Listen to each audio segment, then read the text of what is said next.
president, did you post that picture of yourself depicted as Jesus Christ? Well, it wasn't depicted. It was me. I did post it, and I thought it was me as a doctor, and had to do with Red Cross as a Red Cross worker there, which we support.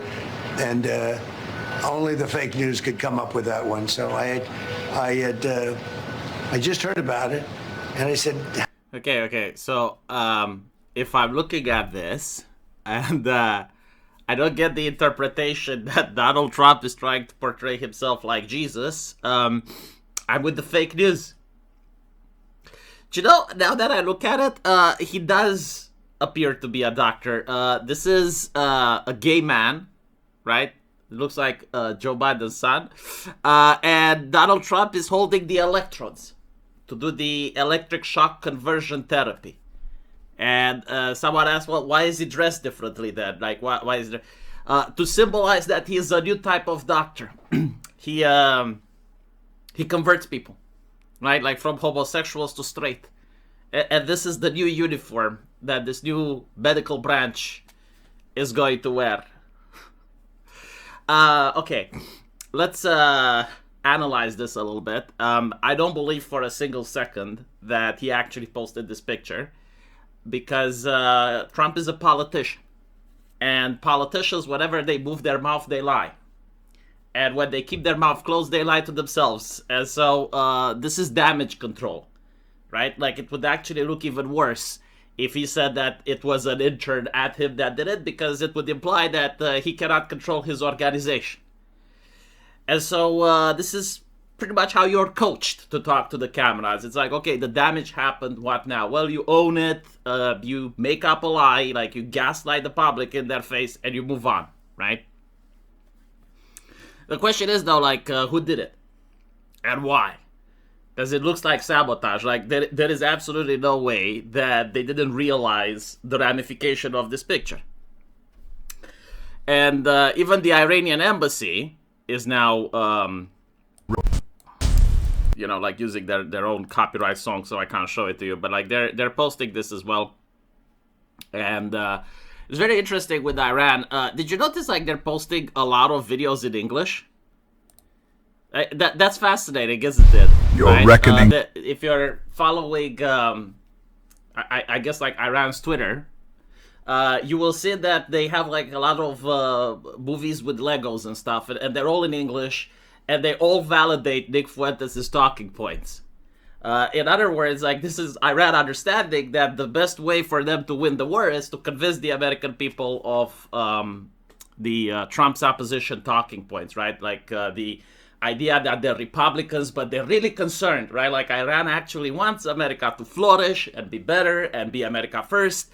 And they want to connect with the American people. And it works, by the way, right? Like, it works. It actually gets shared quite often, and it has pretty good PR with the public. But I did notice something, right? Like, regarding all of this, there is a crack in the right-wing coalition, I guess. And in order to understand the right-wing coalition, you first need to understand why it happened. Because during the Bush era, for example, there wasn't a coalition. It was like the Christian right. That's how Bush had his followers. And in order to defeat the Christian right, you had the leftist coalition, right? Like the Obama coalition, the Yes We Can. And Obama got people from different walks of life, some of them that couldn't stand each other.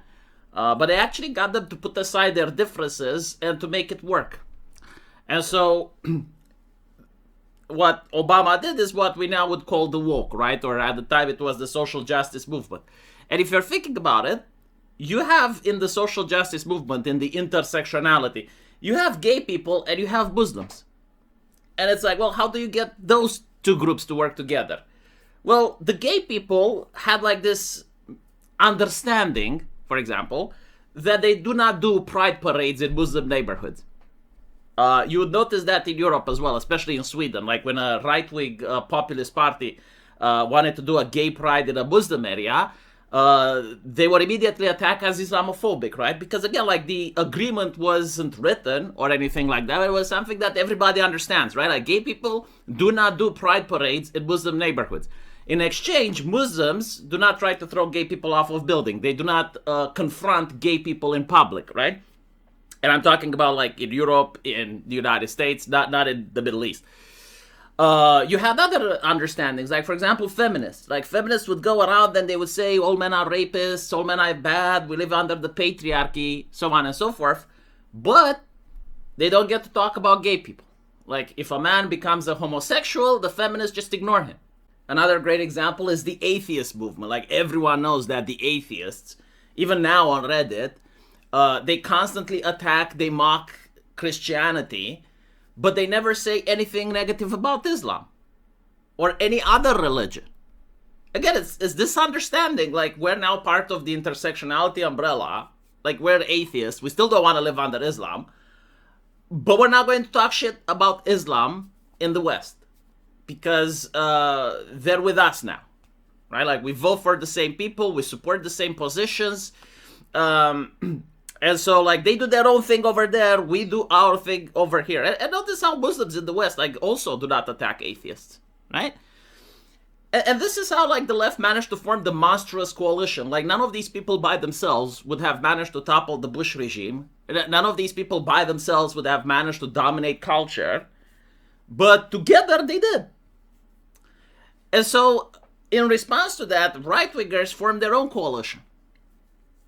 Right-wingers managed to get the boomers on their side, you know, even the neocons, I guess. They managed to get libertarians, which were absolutely fed up with the censorship in art, in video games, in movies. They managed to get the working guy that was fed up with high taxation. They managed to get people that were fed up with getting gaslit. They managed to get parents that were concerned that their children were being indoctrinated in schools. They managed to get all sorts of individuals, right, that normally wouldn't have allied with each other. But because of the opposition from the left, they did, right? And so you managed to get, like, people that before would have considered themselves leftists, like atheists, people that were pro-abortion, people that were like that, joining forces with Christians and being like, look, we don't agree, but, like, we have this thing in common that the woke are insufferable and we need to get rid of them. Like we finally need to send a message. Like we finally need to get this madness to stop. Even feminists, right? Because like the problem with the left is that they also have their cracks in their coalition. Like now you have the transgender movement that doesn't sit in its own bench like the gay people did, right? Like no, they want their own spaces. And then they want the feminist spaces as well. And so, like, the coalition cracked. And the feminists came all the way. And some of them that I remember making propaganda for the left became right-wingers. But anyway, the idea is that there was also a little bit of luck involved, right? Because Joe Biden wasn't presidential anymore. And Kamala Harris definitely wasn't presidential either. And Trump managed to survive not one but two assassination attempts. And so, because of that, right-wingers have won. But unfortunately, I'm looking at what's happening, and I don't think like this coalition will last 10 years. It wasn't even it didn't even take 1 hour for Trump to take office. And immediately, I saw the Christian nationalists trying to push the libertarians off of Twitter. Like, they were immediately going with their ban pornography, ban degeneracy, ban this, ban that. And so, like, the people that genuinely wanted freedom of expression, you know, like the movies to become what they used to be, video games to become what they used to be, now had individuals like Melody Mack and others basically saying that, no, if you see a woman with a belly button, that's haram, and it needs to be destroyed, right? We need to bring Christianity back. We need to force you to go back to church. Again, like, what I'm saying may sound weird, because, like, you guys aren't terribly online, all of you, but the ones that actually go on Twitter and they recognize the avatars of the statue people, right, like the individual with statues and shit, you know the amount of harm that they did to the movement, right? Like, people that immediately started attacking grooms and other individuals that were organizing boycotts together. Anyway, like that's one thing. The second thing is now the alienation of the Christians themselves, right? Like posting shit like this makes the Christians feel uncomfortable. And then there's the alienation of the people that didn't want more wars. Like there were individuals that voted for Donald Trump because they believed that Donald Trump is not going to put for more wars. And he invaded Iran, which was a campaign promise that he is not going to do. Then it's the people that wanted the economy to flourish. Well, it's kind of difficult to have the economy flourishing when you're looking at the gas pumps, right? And so I do see a lot of effort from individuals trying to break apart the coalition.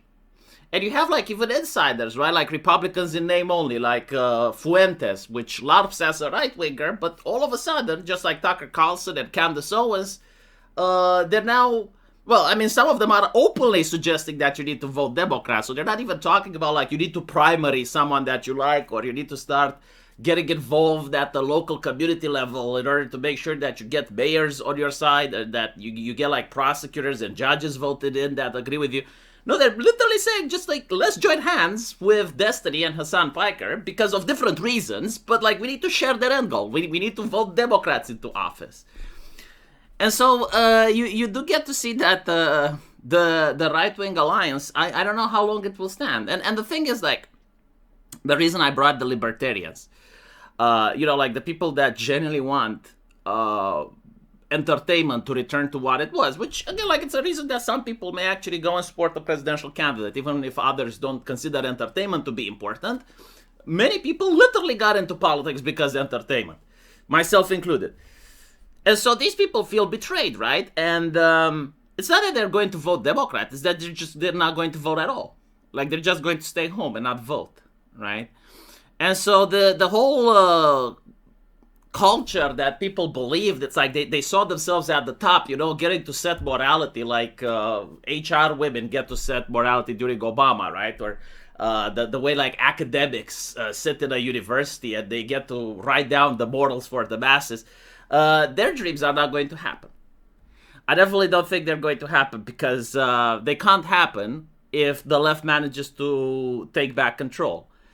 And I do believe, like, sincerely, that if things don't change, and they still have time to change, but if things don't change, the left is going to come back.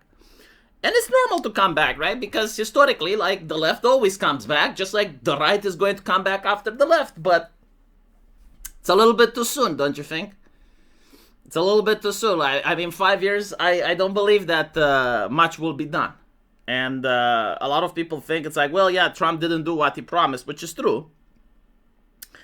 But what people notice is that when the left gets in power, they accelerate.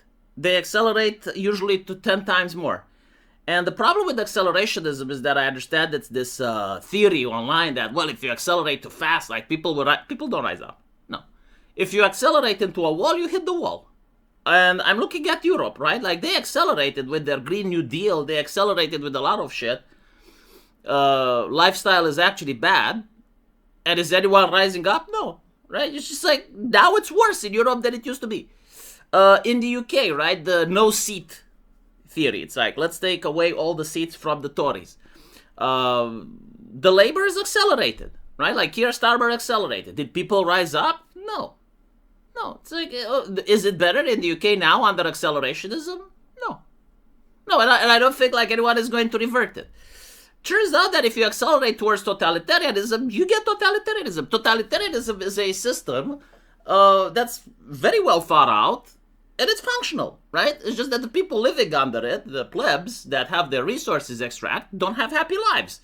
But totalitarianism can be stable. I mean, look at human history. Much of our history is under totalitarianism, right? Like, it's actually the default factory setting. And so I'm actually worried about this shit. Like this level of sabotage, like whomever did this. And the actual fact that on social media, you have the strife that's created for petty reasons, right? Like just utter petty shit. Like, if you have libertarians that are worried about privacy and they're worried about freedom of speech and expression, And you have right-wingers like academic agents, Sargon of Akkad, and even people in the United States going, it's like, oh, we need to protect the children, so we need to Chinify the internet. It's not good. It's not good. Anyway, right, let me know what you guys think, though. And as usual, I will see you in the comment section. Take care.